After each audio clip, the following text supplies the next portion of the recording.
built a strong footprint in consulting, IT, food manufacturing, with over decades of experience in finance, PPC, procurement at institutions like DBSA, PwC, TCTA. She transitioned into an entrepreneurship, and she co-founded Tsori Capital, a finance advisory firm serving sectors such as mining, power, housing, with clients like including IDC, Land Bank, and Transnet. She's also a director of Honesty, a South African software company operating in 10 African countries, offering cloud-based HR and business solutions as a Microsoft ISV partner. Hombisa holds degrees from University of Pretoria, University of South Africa, that's UNISA, as well as the Duke University. Yo. Good morning. Good morning, Javulani. How are you? I'm great, and you? I hope I described you correctly. Eh? I think you did me justice. Oh no, that's great. Thank you so much, and welcome. And I mean, it's just amazing. I get excited when we talk about our continent. You know, when there are people that are doing great things. You know, take me through. Where did it all start in Flagstaff in the Eastern Cape? Where did it all start? I come from a very big family. So my grandparents had 12 kids, and my father was the firstborn. Okay. My father was also the first one to get a matric in that big family. I mean, looking at generationally. Yeah. And so his focus was always education. He was very much focused on getting as many of his siblings and cousins and, you know, people that my grandmother was just a community-based person. So even though she had 12 of her own kids, she would still take in some people, you know, who didn't have family and incorporate them into the family. So my dad's focus was to, you know, change the trajectory of the family by getting everyone an education, anyone who was committed to it and saw value in having having an education. But sadly, you know, his life was cut short. He passed on in 1989 when I was 5 years old. Yeah. But then my grandmother, through her entrepreneurial ventures, you know, she was a small scale farmer, you know, cropping, you know, farming maize and vegetables and whatnot, and also farming cannabis illegally at that time, because it was illegal at that time. Yeah. You know, to raise up this family. So she and my mom, you know, were committed to carry on this legacy. And they did it by any means. My mom was a teacher. Yeah. So they did that, you know, with what they have, with the tools that they had at their disposal at the time. So I guess this is what sparked the entrepreneurial bug in me. You know, learning certain business principles from my grandmother, although she had never been to school, but seeing her run her enterprises, you know, as viable businesses that could sustain a family of that size. And you know, I will agree with you on that aspect, because, you know, sometimes certain things, I think they start at home, and in terms of kids, they exactly look into it as well. You know, I've got a daughter, right, and she really wants to get onto me. She wants to do these TikToks, and, you know, and I'm that type of parent. I'm like, no, I'm not sure about that. But, you know, and I'm agreeing with you in the fact that it had the inspiration, you know, came through from the grandmother, and now it is exactly moved in, you know, you are. Talk us through about the project and corporate finance as well. You know, for you, what was the key and insight moment that inspired you to transition from financing large-scale project to co-founding a software development company like Honesty? Well, from corporate finance, my investment is in investment banking, Yeah, so yeah, project and corporate finance. yeah. And basically, what you do there is you structure projects, Mm, infrastructure in particular, in my mm, background, mm. infrastructure projects, all around Africa, the SADC region, Yes. and in different economic sectors. So be, a cement plant um in a cement plant in Mozambique Mm, one day, and then a highway, or something in tech. mm. Um, so from that, learning how to structure sustainable businesses Yeah. and and marry that with a sustainable funding model for those businesses. Mm, I always had it, you always had it I always had it at the back of my mind that this is something that I would want to do for SMMEs, mm. at some point in time, because SMMEs are the largest employment creator in Yeah. South Africa. Yes, yes, And yes. also to tap into industries that I believe are ripe, for South Africans for previously disadvantaged people Mm, to partake in, without much barrier to entry, yeah. or where our government could play a role in facilitating the entry of previously disadvantaged individuals, women, Mm, youth, and disabled people. mm, So that's where, that interest into transitioning, into starting my own thing, started. And obviously, I had the network from the work that I had done. I had networks with the banks, with the industry at large. mm. So I transitioned then into consulting and worked with the likes of Transnet, Yeah. the DBSA, the Land Bank, and even with the local economic development Mm, departments within local government, within yeah. municipalities, Mm, to put together projects and use the cooperative model, mm, in industries like agriculture and, things like recycling, industries like recycling, in which our government could really open doors because they own, the landfill sites mm, from where the community and these community-based mm, businesses mm. get the resource. And And then yeah. yeah. Yeah, and you spoke about, so I just want to come in there. You spoke about, in very importantly, before I forget, government. In terms of says they can make it easier for SMMEs to enter.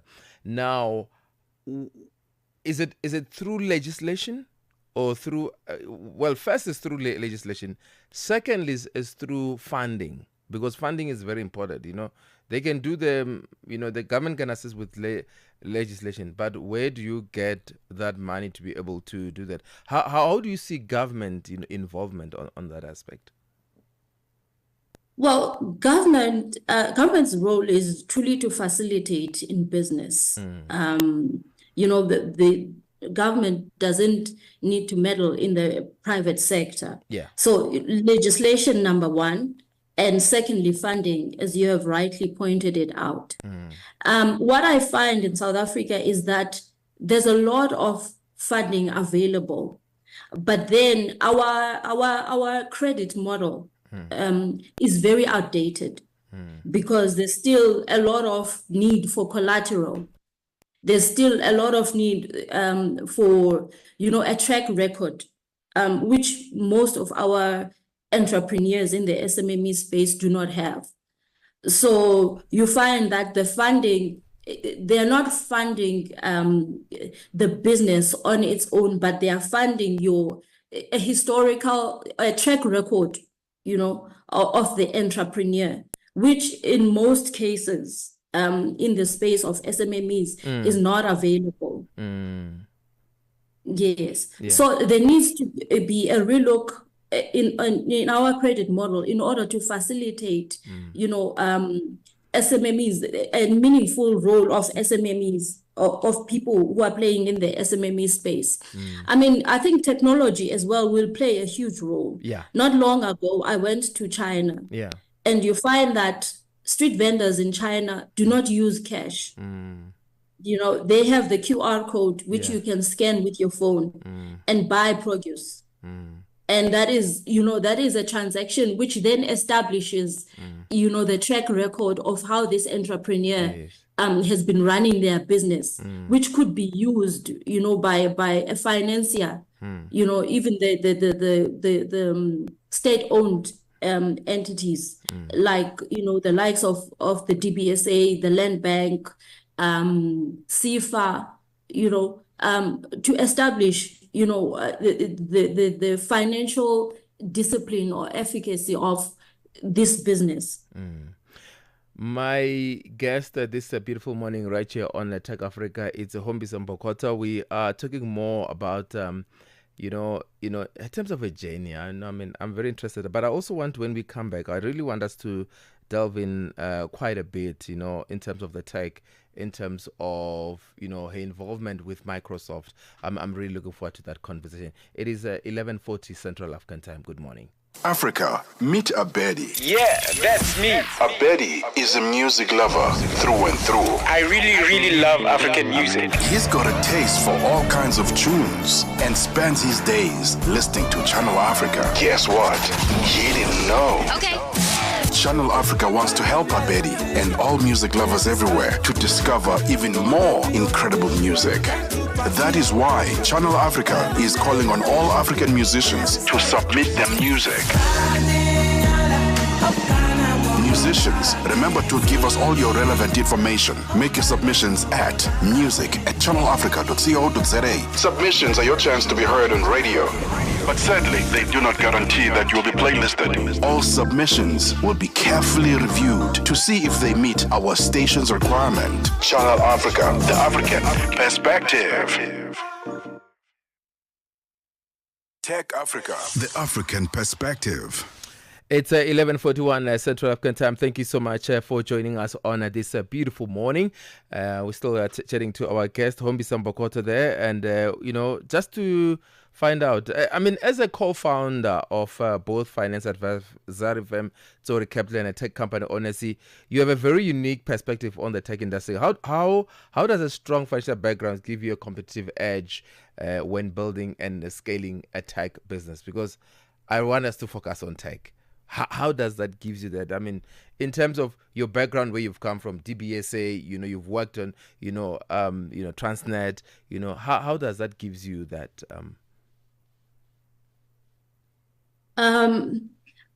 Finance becomes an integral part of a good handle on financing a startup and scaling and growing your business.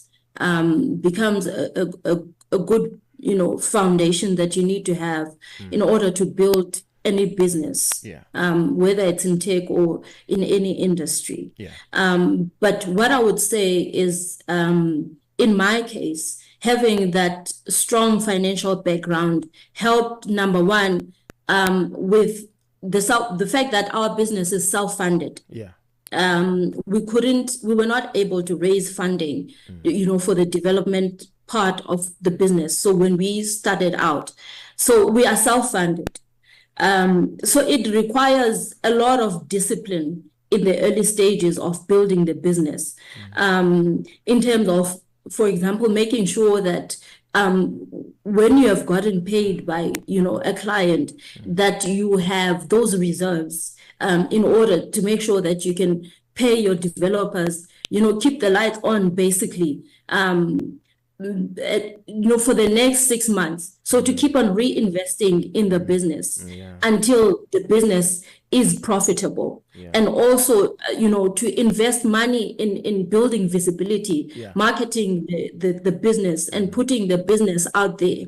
I mean, at the beginning of Onesi, for example, because we had to build brand trust. We were, a South African-based tech that has never been, tested in the market. Yeah. So we had to do things like free pilots, for example, 6 months of free pilots. And, some people might view that as something that is, we're losing money, we're leaving money on the table, whilst we are running, the business, on our own, funds, our own working capital. But it is truly an investment in order for, your clients, and also to have references, in order for your clients to, use the technology, get acquainted with the technology. And it also helps in development, because then you get a perspective of what the clients really, what features the clients want out of the technology. And, you get to customize it for the environment. So it's African tech built for African companies, for African businesses. So our tech, has come a long way in terms of compliance, the clients being able to automate certain processes that make it easy for them to be compliant with legislation and with certain reports that are required for them to be compliant. I wanted to ask you your partnership with Microsoft, and I want us to delve in, because I know that when we talk about partnership, right?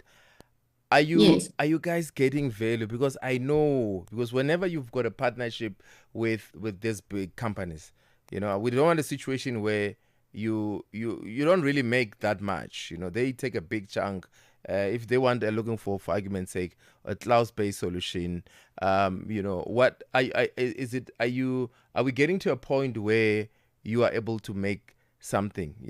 We're talking about profitability at the end of the day, because it doesn't help to say I'm partnering with Jabu and I don't. The partnership doesn't really. I'm saying, are you getting something out of the? Just talk us through about your partnership with Definitely. Microsoft. Our partnership with Microsoft has been very beneficial. To us. In terms of costs, we are. Our solution is hosted on Microsoft Azure. Yeah. So we pay based on how much we use. In terms of the infrastructure. Yeah. So, and that pulls through to the client as well. So when we onboard a new client, then, we're going to be using up more, on Microsoft Azure. And that cost then is then, passed on to the client. So the infrastructure as the software as a service arrangement is really working for our type of business, which is cloud-based, and it's working for the client as well, because they don't have to incur, costs of maintaining the infrastructure, which would be the case if they were using their own internal servers. So it's scalable. And then I think that the second thing to note about our partnership with Microsoft is it has also helped us in terms of, for example, now you can find our solution on the Microsoft platform. Yeah. Yes. So anyone can buy our solution from anywhere in the world. Which is something we would have had to pay an arm and a leg to reach that, that level of visibility on our own if we hadn't partnered with Microsoft. So I think it's a very transparent partnership. Yeah. It's very beneficial to us as a company, and the relationship with Microsoft is growing and growing and growing. And also we bring something to the table in terms of the partnership, because our tech is something that we have built from scratch. It's something that we have developed ourselves, and it addresses the African market. It's African tech built for the African environment. It's not tech that is built elsewhere for a different market and then being pushed on, to the African market. So I think it's a partnership that works for both parties. Yeah. So I just want to say, looking at your journey, very interesting.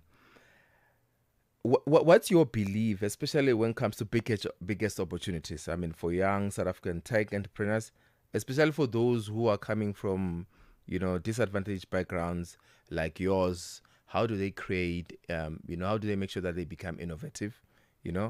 Scalable solutions, or solutions that will be able to be, like you spoke about, it's solutions for us in Africa, it's our solutions. How do they exactly do that? I mean, if there's someone who's listening from Lusikisiki, someone from Intoyando, someone who's listening from Kenya, someone who's, they really be asking themselves those kind of questions. What advice would you give them? I think, first of all, as Africa, we must believe that we bring something to the global landscape in terms of solutions. Yeah. So our solutions are not just, servicing the African market or only looking at Africa. Yeah. We also bring something to the table in terms of the global landscape of technology. I mean, if you look at solutions that have been, developed in Africa, if you look at countries like Nigeria, our own country, South Africa, and other countries around the continent, that are doing a lot of groundbreaking, are coming up with a lot of groundbreaking solutions in terms of tech. Yeah. So we've got something to bring to the table. Yeah. First of all, we must believe that. And I think in terms of how is it possible, I think start where you are with what you have. Okay. And also, it's very important to find a mentor or to find a funder that can help you navigate the navigational gap in terms of funding. Because I believe that there's a lot of funding in the market, but then people who are looking for funding don't necessarily know where to look, to such an extent that they will approach one funder and then they are told, no, the right one is this one, So there's a lot of funding that has been made available, but then it becomes very difficult to navigate that space for someone who has not, been involved in it, so to speak. So I think it's very important to find someone, a mentor or a consultant who can work at risk, because capital becomes a challenge as well. If you have to pay someone consulting fees to help you, to structure your solution into a bankable business case, so to speak. Yes. But I think just also be persistent with it. Yeah. I mean, there were times when we were developing the solution and we were trying to, access the market, and we got a lot of, rejections due to, people not trusting the technology and not willing to, give it a try as well, which is understandable because we deal with very sensitive information, with HR and payroll. Be persistent. I kept on asking my business partners, whenever we were discouraged and then, we had the pushback, I kept on asking them, guys, do we believe that we are solutioning a problem for the market? Do we believe that our solution brings value to the client? And the answer was always yes. And then we shall persist. Hombisa, thank you so much for joining us, and we really appreciate it, for spending a great time with us. We can talk for days, me and you. It's my interest. Tech finance is We should talk again. We should talk again. Have yourself a lovely one, and thank you so much.